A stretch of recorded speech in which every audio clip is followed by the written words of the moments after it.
¿Qué tal? Hoy vamos a meternos de lleno a una de las ideas más profundas de las Escrituras, la identidad. Usando como base Isaías 43:1, vamos a explorar qué significa eso de ser llamado por nombre, qué es la redención y cómo impacta nuestra propia historia. Así que empecemos con este análisis. A ver, para arrancar, pensemos en esta pregunta. Es una batalla tremenda, una que se libra en la mente y en el corazón. Mucha gente va por la vida cargando con el peso de sus fracasos, preguntándose si su peor momento se convirtió en su identidad para siempre. Hoy vamos a ver dos respuestas a esta pregunta que son radicalmente opuestas. Es que miren, parte de ser humano es justo eso, vivir con las etiquetas que nos dejan los errores del pasado. Y justo ahí es donde se arma el campo de batalla interno, un conflicto entre dos voces muy diferentes que pelean por definir quiénes somos en realidad.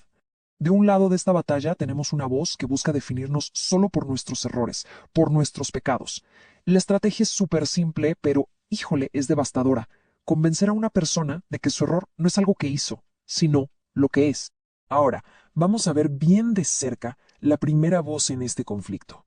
Es una voz que no se calla, que está constantemente señalando los fracasos para definir nuestra identidad a partir de ellos. Y las escrituras, fíjense, le ponen un nombre muy pero muy revelador. Y aquí se pone bien interesante, ¿eh? Porque si nos vamos al origen de la palabra, el término griego category no es un simple crítico, no.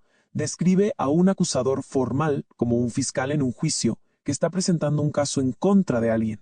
O sea, esto nos deja clarísimo que la acusación no es un ataque al azar, es toda una estrategia, bien pensada y constante. Y para que vean que no es cosa de una sola vez, este versículo de Apocalipsis lo confirma. La acusación no es algo que pasa de vez en cuando, se describe como algo que sucede día y noche. Es un bombardeo constante, sin descanso, un esfuerzo sistemático para mantener a la gente encadenada a su pasado. A ver, entonces, ¿cuál es el meollo del asunto? El objetivo final no es nada más recordar un error. La cosa va más allá. Se trata de generar culpa y miedo, de crear una parálisis espiritual tan fuerte que borre cualquier esperanza. Es convencer a alguien de que no hay futuro más allá de ese fracaso. Pero bueno, ahora vámonos al otro lado de la moneda, a la voz que contrasta con todo esto. Una que a pesar de conocer cada falta perfectamente, ofrece un camino completamente distinto. Una voz de redención. Y aquí, justo aquí, está la diferencia clave. Mientras que una voz se enfoca en el error para definir a la persona, la voz de Dios ve más allá del error, ve al individuo. No es que ignore la falla, para nada, pero elige no convertirla en la etiqueta final. Y para entender esto, la palabra hebrea Gaal, que se traduce como redimir, es importantísima. Implica una acción, un rescate. No es nomás decir te perdono, no. Es liberar a alguien de forma activa, pagando un precio, sacándolo de una condición de esclavitud, ya sea literal o, como en este caso, espiritual. ¡Uf! Y esta imagen poética es potentísima. No dice que las transgresiones están por ahí, tapadas o escondidas. Dice que son removidas a una distancia infinita, una separación total. Esto nos habla de lo definitivo que es la redención. Y con esto llegamos al mero corazón de todo este asunto. Miren, en la cultura hebrea, el nombre Shem no era solo para que te llamaran en la lista, ¿eh? Representaba la esencia de una persona, su identidad, su carácter. Por eso cuando Dios llama a alguien por su nombre es un acto con un significado profundísimo. No es solo un hey tú, es una declaración de que hay una relación personal, de que se está restaurando una identidad verdadera. Y ojo, esto de llamar por nombre no es algo que pasó una vez y ya. De hecho, si leemos con atención, vemos que es un patrón que se repite una y otra vez a lo largo de la narrativa bíblica, y siempre marca un momento de cambio y de propósito. A ver, chequen estos ejemplos. En todos los casos, el llamado por nombre viene justo antes de una transformación radical. Piensen en esto. Abraham, ya grande, sin hijos, Moisés, un fugitivo con un pasado complicado, Samuel apenas un niño y Saulo, el que perseguía a la iglesia. El llamado divino les reescribe la historia por completo. Y luego el propio Jesús usa esta imagen del pastor. No es un vénganse todos en bola, no.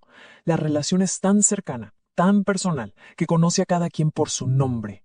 La guía es íntima, no es algo impersonal. Bueno, y ahora sí llegamos al punto clave de todo esto. Vamos a poner las dos voces frente a frente, la del enemigo y la de Dios, para que quede súper claro de qué va cada una y a dónde lleva. Esta tabla lo deja clarísimo, ¿no? Por un lado, pura acusación, humillación, condena, te quita toda la esperanza. Y del otro, ¿qué tenemos? Corrección que construye, restauración, te levanta y sobre todo te da esperanza. La voz que se escucha al final determina el camino. Uno lleva a la parálisis y el otro a la vida. Para entender bien lo que está en juego, tenemos que hablar de la palabra griega katacrisis. No se refiere a un regaño, no. Se refiere a una sentencia final y adversa, un veredicto de culpable del que ya no hay escapatoria. Entender lo definitivo de este término es clave para valorar lo que ofrece la otra voz. Pero entonces llega la voz de la redención con este veredicto final. Y fíjense, no dice que la sentencia se reduce o que se puede apelar. Dice que no hay ninguna condenación. Se anula por completo. Afirma que, para quienes están en Cristo, esa voz de condena ya perdió todo su poder legal. Así que al final del día todo se reduce a esto. Una elección. ¿Qué voz va a definir la identidad? ¿La que insiste en recordar el peor momento una y otra vez? ¿O la que llama por nombre, ofreciendo una nueva historia? Una llena de propósito y de pertenencia? Y terminamos justo donde empezamos, con el versículo que le da sentido a todo. Es una declaración que lo cambia todo, porque no solo quita el miedo, sino que establece tres verdades gigantes. Una, ya se pagó el rescate. Dos, hay un llamado personalísimo, por nombre. Y tres, una declaración de pertenencia. La pregunta que queda flotando es, ¿cuál de las dos voces va a ser la que uno decide escuchar?